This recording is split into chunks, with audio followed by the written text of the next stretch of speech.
ngâm mi kỳ trầm nhẹ ngâm mi nhẹ tôi tin an lại lòng mềm lại nó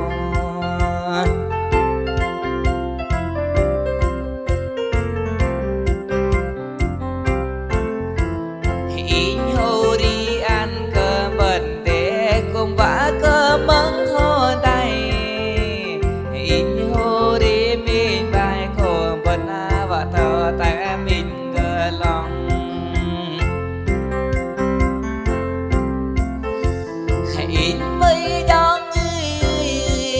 và thìn mi phu lá măng ai cơ tâm ăn ra in nhau đi đừng đi tớ tớ đồ đi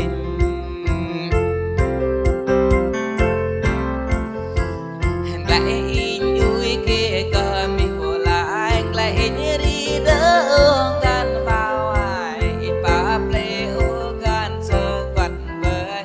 mềm mềm ô em ngày bên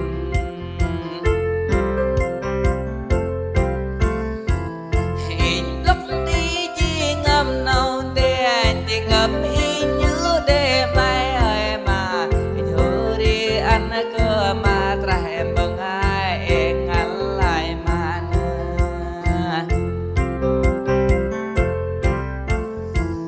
ta in tê chân ngoài mà ngoài giỏi in nông ấy bi giỏi ta tê ra phát lòng luôn rồi in đi kia in rơ mỏi kia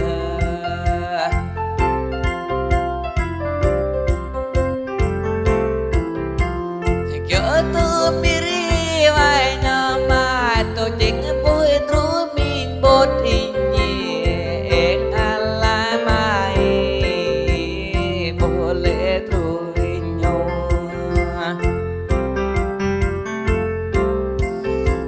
Ilut ca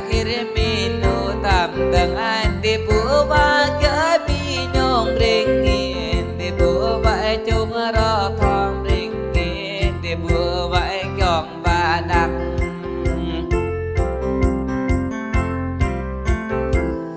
rak thai ôi đêm bố vai chim ăn canh đêm bố vai ôm ăn chôm đi bữa vậy khom ăn áo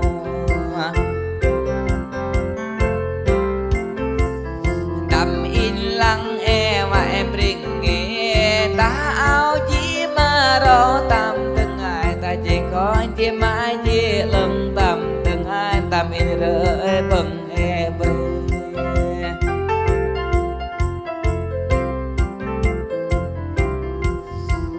đầm in xuân rồi con in nắng cho trái rồi con lại in nắng tơ toàn bờ in rửa tổ khăn tơ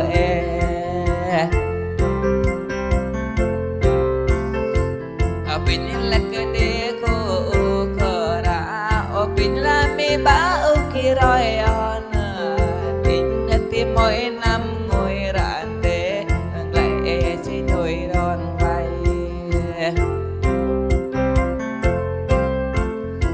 vâng ấy nâu non nốt non cỡ ca ngồi nhẹ đêm vua ra tóc hình để ra vua block cơ in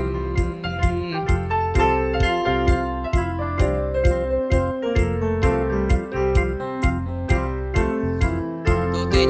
in đam mê so vậy in tâm cả ba đó chỉ ngâm vào ngâm em thô này bởi in bộ ngày nắng hô đi in nhau in vã lấy kia măng bari in non để mà đừng lý tu im không năng hoa mà bari in ô cho tăng ngon để ngồi im phố ngô không ngồi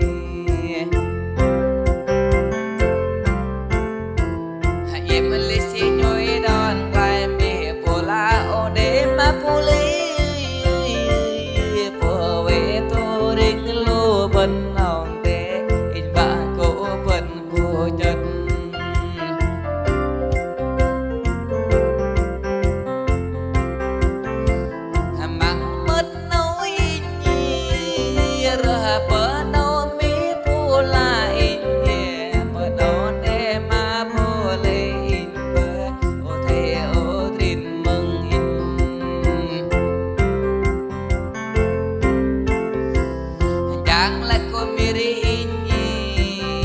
odang payung kodangi oblang dana ini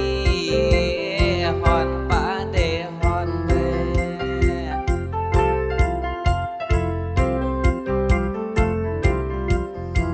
he mon rago di halap ini ji ho bar inji hai mi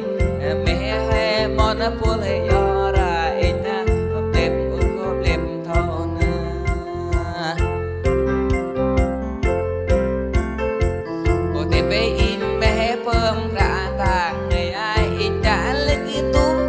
je inye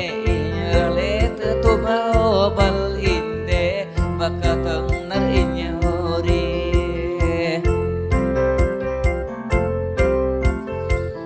dah yem lap non ni yok jeng yem ra tapi dah yem lap inye hori nende yem galai thagum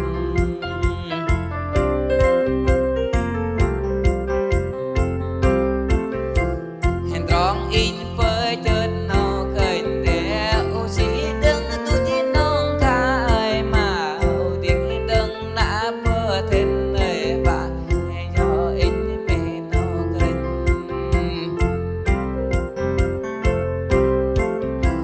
hai bố chất đi vã đập tô riêng bơ và bố nính mừng nở hào tê cửa từng bơ rị cha hồ đi nâu tê hai mà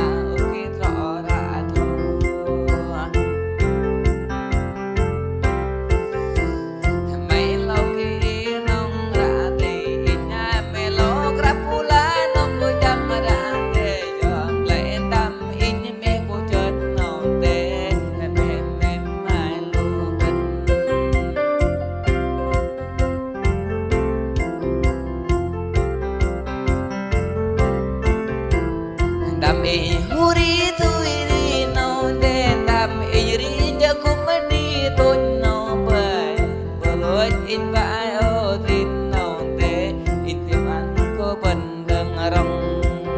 đi bơi in tim rong đi đằng nó betul